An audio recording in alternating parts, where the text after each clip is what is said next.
much in another video, and in today's video, we are back with another tier list. And in today's tier list, we are doing the tight end NFL tier list. Now, I know you're gonna be thinking that there isn't all the people on this tier list. There's only 27 people on this list. I think some people are cut out, but I'm just gonna rank them. I'm just gonna, sorry, I'm just gonna rank them and see where that goes from there. And if I missed any other tight ends, just let me know down in the comments below. Because this is the only good tiers I could find, unfortunately, for this year. But let's get into it. So at the top, we have the elite tight ends. Below that, with the borderline elite tight ends. Below that, we have the decent tight ends. Below that, we have the not great tight ends. And below that, we have the trash tight ends. Long list of tight ends. Let's get into it. First up, we have Austin Hooper. Decent. I feel like he was definitely a borderline elite tight end with the Falcons. And then, he's just slowly started to get a little bit worse, but he's still decent. Not a bad tight end. It's still usable. He's still serviceable. And it's still a mid tight end. Next we have CJ Uzomah. Decent.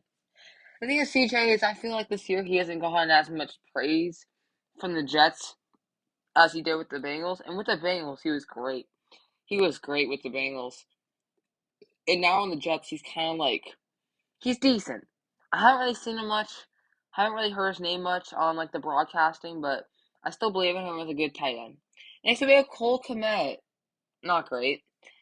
Cole Kmet's not bad. He has potential. He's just young and he hasn't showed it enough yet. He's starting to get a little better this year, but he's still not that good and he's still not at that level where you can put him in decent or borderline elite.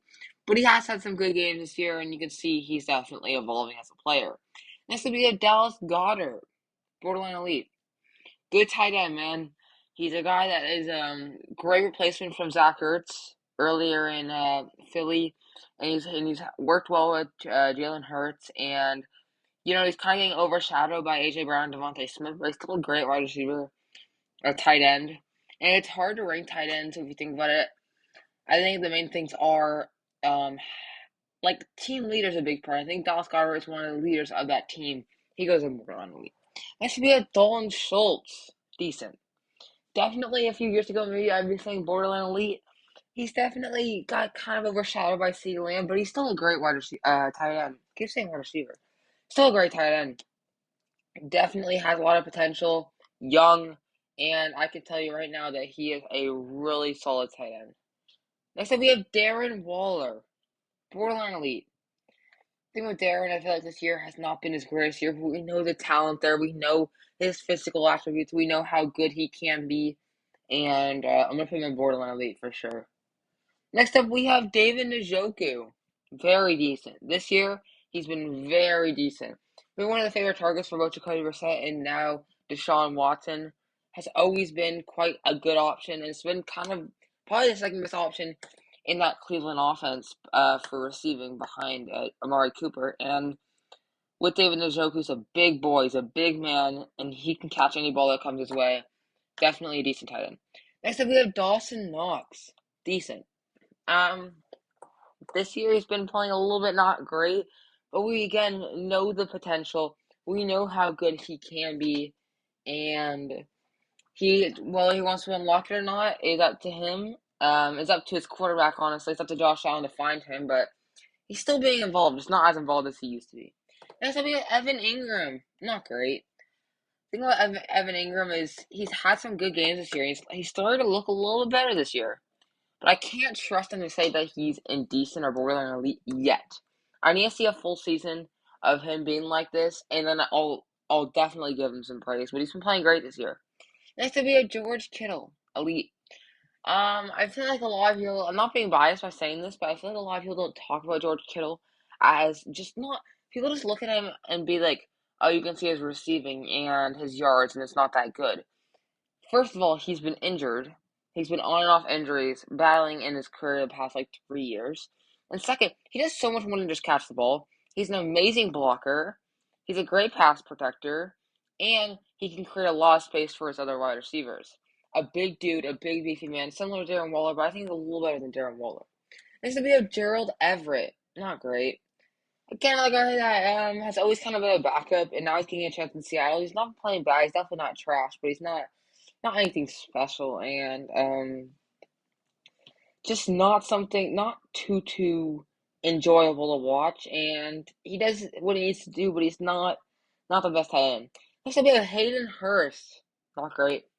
Hasn't been playing that bad this year. He's kind of had an underrated year for the Cincinnati Bengals, and he's been targeted by Joe Burrow, and he's getting kind of more involved than he did in Atlanta. And I think what the thing with Hayden Hurst is he's definitely not at his full potential yet. He's definitely not in his prime yet. We know he can unlock what he did in Baltimore and show it off. So I would say not great, but he's been playing pretty good. Next up, we have Hunter Henry, borderline elite, man. So people don't talk about how good Hunter Henry actually is.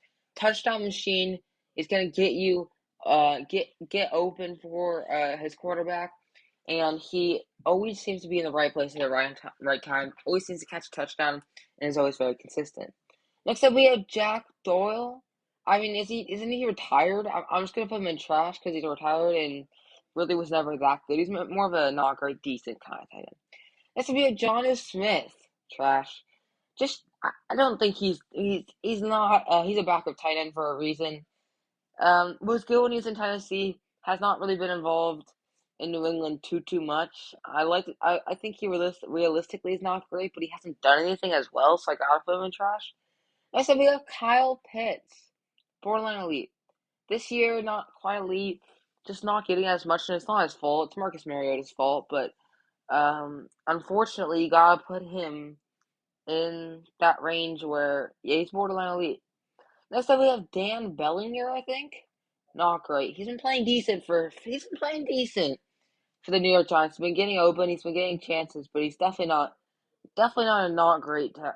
He's definitely not insane. Let's just say that he's not great. Next up, we have Logan Thomas. Not great. This year, he definitely has been decent and borderline elite before, but this year he just hasn't been as targeted as before. I feel like he's getting overshadowed by Terry McLaurin, Curtis Samuel, and Jahan Dotson, and it's unfortunate because he's a decent tight end. Next up, we have Mark Andrews, elite. Obviously, he's elite, man. Thinks he's still the second best tight end in the game. It goes Kelsey, him, and Kittle, in my opinion. Um, Andrews is just, although this year hasn't been the greatest for him, he's a guy that's going to always get open for you. Lamar Jackson's favorite target, and just a big tight end that's going to catch the ball no matter what the scenario is. Next up, we have Mike Gesicki, decent. Not playing borderline elite this year. Again, getting overshadowed by both Tyreek Hill and Jalen Waddle, but he definitely has still that potential. He's a young tight end, and I still think he's a big tight end. He's a good guy to have on your team. Next up, we have Noah Fant, decent. This year's been playing decent for Seattle, man. I think in that trade, the more I look at it, the more I think Seattle absolutely fleeced the Broncos with that trade. I mean, and Noah Fant's been great this year. He's been solid this year.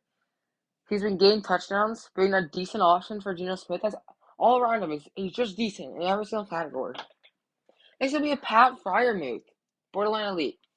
I think Pat is one of the most underrated tight ends in the game right now.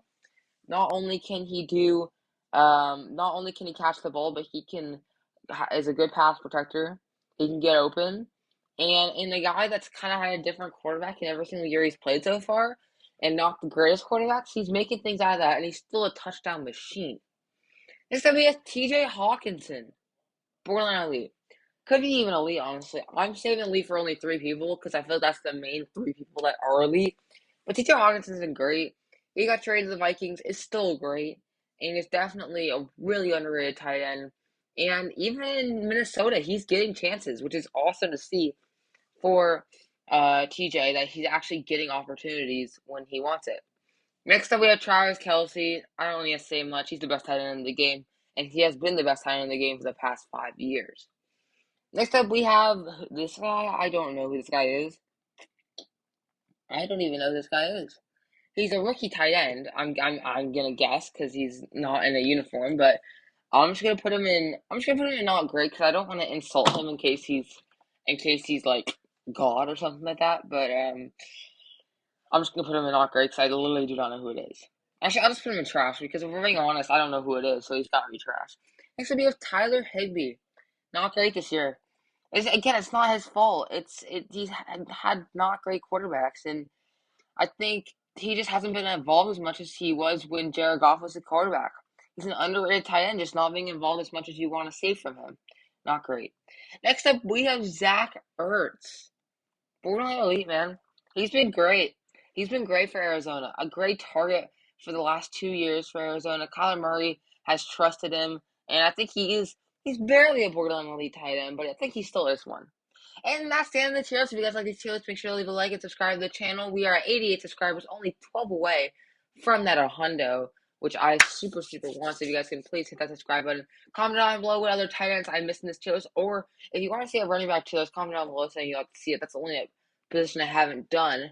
And I will see you guys in the next one. Peace.